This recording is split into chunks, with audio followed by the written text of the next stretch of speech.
ஆண்டவராகிய இயேசு கிறிஸ்துவின் திருப்பெயரால் உங்களுக்கு என் அன்பின் வாழ்த்துக்கள். கர்த்தர் தாமே கிருபையாய் கடந்த 4 மாதங்கள் இந்த 2025வது ஆண்டில் நம்மை காத்து 5வது மாதத்தையும் காணும்படி தேவன் நமக்கு பாராட்டியிருக்கிற இரக்கத்திற்காய் ஆண்டவரை ஸ்தோத்திரிக்கிறேன். இப்பொழுதும் நம்முடைய விசுவாச வாழ்க்கைக்காய் வேத வார்த்தையில் எழுதப்பட்டிருக்கிற ஒரு வசனத்தை உங்களோடு கூட பகிர்ந்து கொள்கிறேன்.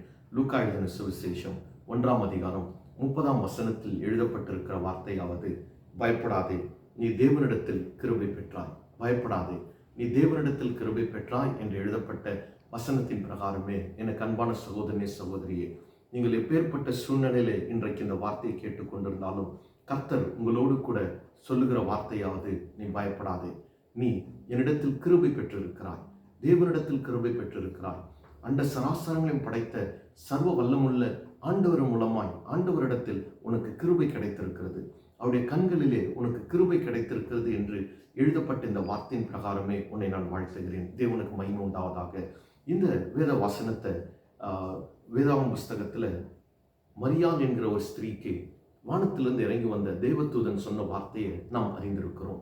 மரியாள் இயேசுவை இந்த பூமியிலே சுமந்த ஒரு பூமிக்குரிய தாயாய் காணப்படுகிற இந்த சத்தியத்தை நாம் அறிந்திருக்கிறோம். இந்த வார்த்தையில சொல்லப்பட்டிருக்கிறது, இந்த கன்னி பெண்ணாகிய மரியாள் இடத்துல வானத்திலிருந்து இறங்கி வந்த தேவதூதன் சொல்லுகிறான், பயப்படாதே, நீ தேவனிடத்தில் கிருபை பெற்றிருக்கிறாய். ஆம், எனக்கு அருமையானவர்களே, கிருபை பெற்றோருடைய வாழ்க்கையில குறித்து ஒரு சில காரியங்களை உங்களோடு கூட நாம் பகிர்ந்து கொள்ளட்டும். பயப்படாதே, நீ தேவனிடத்தில் கிருபை பெற்றாய் என்று மரியாளை குறித்து சொல்லும் பொழுது அதற்கு முன்பாக இருக்கிற 26ஆம் வசனத்துல 29ஆம் வசனத்தில் எழுதப்பட்டிருக்கிற வார்த்தைகளை நீங்கள் வாசிக்கும் போது, நீ ஆசீர்வதிக்கப்பட்டவள் என்று எழுதப்பட்டிருக்கிறது. ஆம், கிருபை பெற்றிருக்கிற தேவ பிள்ளைகள் கர்த்தரால் ஆசீர்வதிக்கப்பட்டவர்கள். எப்பேற்பட்ட ஆசீர்வாதம் அங்கே சொல்லப்படுகிறது. ஸ்திரீகளுக்குள்ளே நீ ஆசீர்வதிக்கப்பட்டவள். இவ்வளோ பேர் இருக்கிறாங்க, ஆனாலும் நீ ஒரு ஸ்பெஷல். உன்ன மாதிரி நிறைய பேர் இருக்கிறாங்க, ஆனாலும் உனக்கு ஒரு ஸ்பெஷல் இருக்கு. அந்த ஸ்பெஷாலிட்டி தான் உன்னுடைய பிளெஸ்ஸிங். அதுதான் கிருபை பெற்றவள். கிருபை, ஆண்டவருடைய கிருபையை நாம் பெறும் பொழுது அது ஒரு பெரிய ஆசீர்வாதம். அந்த ஆசீர்வாதம் எதை குறிக்கிறது என்றால், இயேசுவை நீ சுமக்க போகிறாய், இயேசு உனக்குள் வரப்போகிறார். அப்படியானா கிருபையினாலே நம்ம ரட்சிக்கப்பட்டிருக்கிறோன்னு எபேசியருக்கு எழுதின நிருபம் 2ஆம் அதிகாரம் 8ஆம் வசனத்தில் அப்போஸ்தலனாகிய பவுல் பதிவு செய்கிறார். விசுவாசத்தினாலே இந்த ஆண்டவராகிய இயேசு கிறிஸ்து நம் உள்ளத்தில் வருகிறார். நாம் ரட்சிப்பின் வாழ்க்கைக்குள்ள வருகிறோம். கிருபை பெற்றவர்கள் ரட்சிப்பின் வாழ்க்கையை பெற்றுக் கொள்ளுகிறார்கள். கிருபை பெற்றவர்கள் கர்த்தரால் ஆசீர்வதிக்கப்படுகிற அனுபவம். கிருபையை ஒரு மனுஷன் தன்னுடைய சுய முயற்சினாலே சம்பாதிக்க முடியாது, அல்லது நம்முடைய நற்காரியங்கள் நிமித்தமாய் கிருபையை நாம் தேவனிடத்திலிருந்து பெற்றுக்கொள்ள முடியாது. அது தேவன் தான் மனிதனுக்கு கொடுக்கிறார்.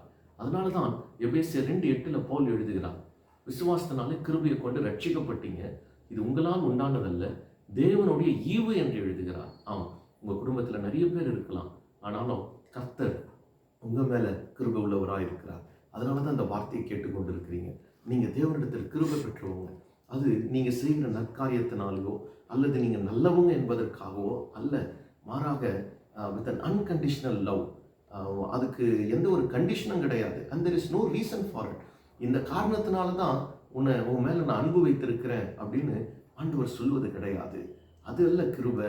அந்த கிருபைன்னா என்னன்னா, பரலோகத்தின் அன்பு மனிதனுக்காக வளைந்து கொடுக்கப்பட்டிருக்கிறது. காரணமே தெரியல, ஆனா ஆண்டவர் என் மேல் அன்பு வைத்திருக்கிறார், ஆண்டவர் என் மேல் நோக்கமாக இருக்கிறார், ஆண்டவர் என்னை ஒரு விசேஷித்தவனாய் வைத்திருக்கிறார், என்னை ஆசீர்வதித்திருக்கிறார். அதுதான் கிருபை. ஆம், எனக்கு அருமையான சகோதரனே, சகோதரியே, இதை பார்த்து கொண்டிருக்கிற நீங்கள் எதை குறித்தும் பயப்பட வேண்டாம். நீங்க கிருபை பெற்றிருக்கிறவங்க, கிருபை பெற்றிருக்கிறவங்க. கிருபை பெற்றிருக்கிறவங்க அவர்களுடைய வாழ்க்கையில இயேசுவை சுமக்கிறவர்கள் மாத்திரமல்ல, இயேசுவை இந்த உலகத்திற்கு வெளிப்படுத்தக்கூடியவர்கள் தான் கிருபை பெற்றவர்கள். ஆம், நீங்கள் இயேசுவை இந்த உலகத்துக்கு வெளிப்படுத்தும்படி தேவனிடத்தில் கிருபை பெற்றிருக்கிறீங்க. எனக்கு அருமையானவர்களே, இது எல்லாவற்றுக்கும் அப்பாற்பட்டு கிருபை பெற்றவர்களுக்கு ஆண்டவர் கொடுக்கிற வாக்குத்தத்தம் என்ன தெரியுமா? அந்த லூக்கா எழுதின சுவிசேஷம் 1ஆம் அதிகாரம் 50ஆம் வசனத்துல நாம் வாசிக்கும் பொழுது அங்கே எழுதப்பட்டிருக்கிற வார்த்தையாவது, லூக்கா 1:37ஆம் வசனத்துல, லூக்கா 1:37, தேவனால கூடாத காரியம் ஒன்றும் இல்லை. கிருபை பெற்றுக்கிறவங்களுக்கு கிடைக்கிற வாக்குத்தத்தம் என்னவென்றால், nothing is impossible to God. தேவனால கூடாத காரியம் ஒன்றும் இல்லை. உன் வாழ்க்கையில எதெல்லாம் முடியாதுன்னு நீங்க நினைக்கிற, யோசிக்கிற, பயப்படுகிற காரியமா இருக்குமா, ஆண்டவர் இன்றைக்கு சொல்றார், பயப்படாத, நீ கிருபை பெற்றிருக்கிற. உனக்கு இருக்கிற வாக்குத்தத்தம் என்ன? தேவனால கூடாத காரியம் ஒன்றும் இல்லை. உன்னால முடியாமல் இருக்கலாம், ஆனால் உனக்கு கிருபையை கொடுத்திருக்கிற ஆண்டவர், உன்மேல் அன்பு வைத்திருக்கிற ஆண்டவர், உன்னை அழைத்திருக்கிறவர், உன்னை தெரிந்திருக்கிறவர், உன்னை ரட்சித்திருக்கிறவர், அவரால் முடியாத காரியம் ஒன்றும் இல்லை. அது எப்பேற்பட்ட தேவையா இருக்கட்டும் ஆண்டவரால் சந்திக்க முடியும். எப்பேற்பட்ட கடினமான பாதையா இருக்கட்டும் அதை லகுவாக்கி கொடுக்க முடியும். எத்தனை பெரிய சத்துருக்கள் எதிர்த்து வந்தாலும் சரி, அதை நிர்மூலமாக்கி உன்னை வழிநடத்த தேவன் வல்லமுடையவராக இருக்கிறார். அவரால் கூடாத காரியம் ஒன்றும் இல்லை. அதனால கர்த்தர் சொல்லுகிறார், பயப்படாத, நீ தேவனிடத்தில் கிருபை பெற்றிருக்கிற. ஆம், எனக்கு அருமையானவர்களே, கிருபை இலவசமாய் கொடுக்கப்படுகிறது, தேவனிடத்திலிருந்து வருகிறது. அந்த கிருபையை பெற்றவர்கள் ஆசீர்வதிக்கப்பட்டவர்கள். அவர்களுக்கு உண்டான வாக்குத்தத்தம், தேவனால கூடாத காரியம் அவங்க லைஃப்ல எதுவுமே இருக்காது. எல்லாம் ஆண்டவர் கிரியை செய்வார். ஆண்டவர் எல்லாவற்றையும் மாற்றி அவர்களை நடத்துவார். ஆனால் அந்த கிருபையில நாம் காத்துக்கொள்ள வேண்டும். அந்த கிருபையை ஆண்டவர் கொடுத்துடுறாரு, ஆனால் அந்த கிருபையை விட்டுறக்கூடாது. அந்த கிருபையிலே நம்ம வாழ்ந்தா அந்த வாக்குத்தத்தத்தின் வாழ்க்கையில நம்ம வாழ முடியும். அந்த கிருபையிலே வாழ்ந்தா அந்த ஆசீர்வாதமான வாழ்க்கையை வாழ முடியும். எப்படி அந்த கிருபையிலே வாழறது? கிருபையை நாம சம்பாதிக்க முடியாது, அதை கர்த்தர் கொடுக்கிறார். ஆனால் அந்த கிருபையிலே நாம காத்துக்கொள்ள வேண்டும். எப்படி? யாக்கோபுக்கு எழுதின நிருபம் 4ஆம் அதிகாரம் 6ஆம் வசனத்துல யாக்கோபு பதிவு செய்கிறார், தாழ்மை உள்ளவருக்கு கர்த்தர் கிருபை அளிக்கிறார். தாழ்மை உள்ளவருக்கு கர்த்தர் கிருபை அளிக்கிறார். ஆமா, தாழ்மையான அந்த ஹம்பிள் லைஃப் இருக்கணும். பெருமை இருக்கக்கூடாது, மேட்டிமை எண்ணம் இருக்கக்கூடாது. எப்பொழுதும் நான் அந்த ஆசீர்வாதமா இருக்குது ஆண்டவர் எனக்கு கொடுத்த இரக்கம், இது இட்ஸ் காட்ஸ் பிளெஸிங், இது கர்த்தரால தான் உண்டாயிற்று என்று எப்பொழுதும் தேவனை மேன்மைப்படுத்தி தங்களை தாழ்மையாய் காத்துக்கொள்ளுகிறவர்கள், பெருமையின் சிந்தனைக்குள் இடம் கொடுக்காத தேவ பிள்ளைகளுக்கு ஆண்டவருடைய வார்த்தை, அவர்கள் கிருபைக்குள்ளாகவே இருக்கிறவர்கள். அவர்கள் அந்த கிருபை பெற்ற வாழ்க்கையின் ஆசீர்வாதத்தையும் வாக்குத்தத்தத்தையும் தங்கள் வாழ்க்கையில் அனுபவிக்கிறவர்களாக இருப்பார்கள். உங்கள் வாழ்க்கையில் தாழ்மை இருக்கட்டும்.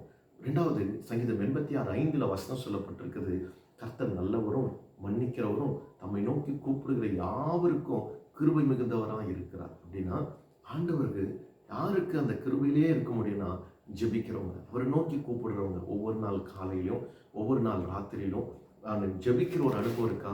காலையில் எழுந்து வெளியே போகிறதுக்கு முன்னாடி ஜெபம், போய் வந்ததுக்கப்புறம் ஆண்டவருக்கு ஜெபம் செலுத்தி தேவனை ஸ்தோத்தரிக்கிற, ஆண்டவரை நோக்கி கூப்பிடுகிற அனுபவத்தில் நீங்கள் வாழும் பொழுது அந்த கிருபைக்குள்ளாகவே இருக்க முடியும். இந்த 5வது மாதத்தில் தேவன் அப்படிப்பட்ட ஒரு அனுக்கிரகத்தை உங்களுக்கு செய்யட்டும். ஆண்டவர் உங்களுக்கு கிருபையை கொடுத்திருக்கிறார்.